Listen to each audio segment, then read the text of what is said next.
We are leaving the Colburn Leola Cemetery in Colburn, Wisconsin. I believe it's Hancock, Wisconsin, but the town of Colburn. And we are headed to Ed Geins' land. This is going to be a short drive. Well, maybe like a 7-minute drive, maybe a 10-minute drive.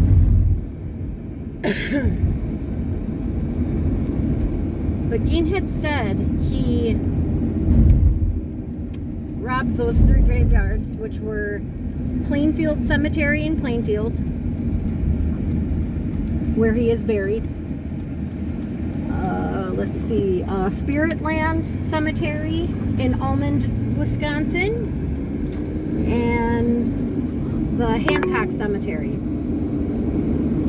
So when I was first going out and Googling these things, I asked Google to take me to the Hancock Cemetery. And Google gave me directions to the Colburn Leola Cemetery.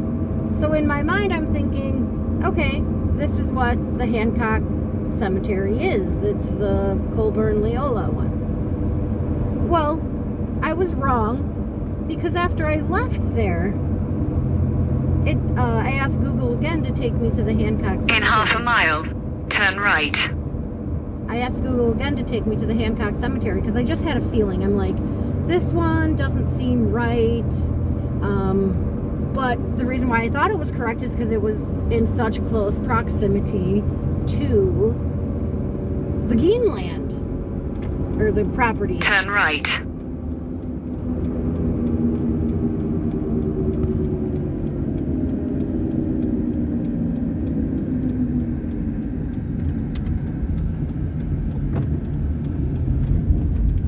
Back to these dirt roads.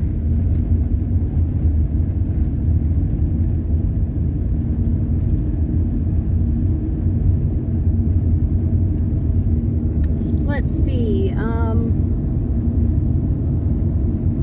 So Eddie, he went to school. I can't remember the name. It's spelled weird. It's like Risha Creek School. I probably totally butchered that. I'm sorry. And I was trying to figure out the location where that used to be, or is. I don't know if it's still standing. I don't know if I'll find that information, but I'm gonna try. And Gein and Henry were only allowed to go to school and back. They didn't do like any extracurricular activities. Some of the neighbor kids said they played with him, but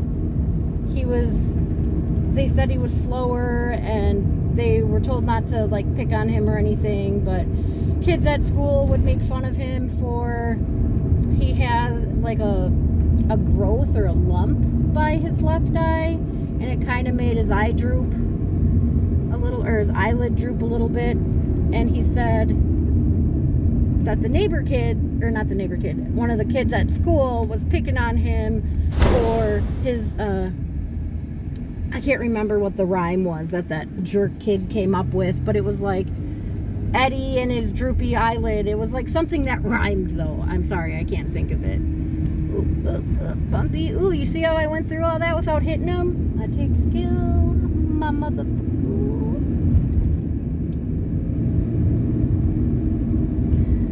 So the family was kept very isolated.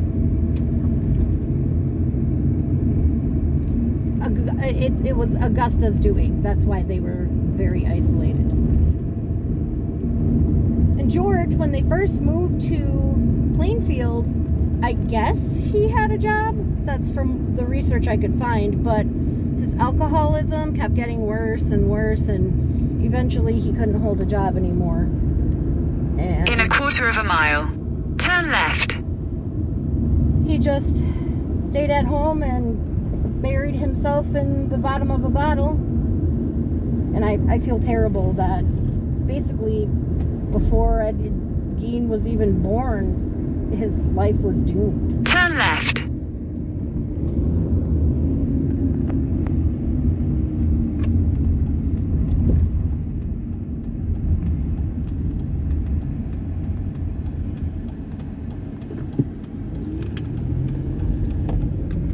had confronted his brother Eddie about his relationship with his mother and how close he was, and Eddie did not like that at all. And Henry had started seeing a woman, I cannot recall her name, who had a child out of wedlock, and Gein and the rest of the family did not approve. Augusta was totally peeved about this, and Ed, of course, being brainwashed by his mother for his entire life, believed that this was a sin, and she was an evil woman for having a baby out of wedlock, and that's against all they believed in. And I think that's another... In a quarter of a mile, you will arrive at your destination. I think that's another reason why Gein killed Henry. I'm just gonna go and set it. Yeah, he unalived Henry. The rest of the town believes that too. Especially, they had their suspicions before everything, but especially now. Oh, here's the Gein property. We're rolling right up on it. See how fast that was? Here's the Gein property. Corner of Archer and 2nd. Let's roll up on this.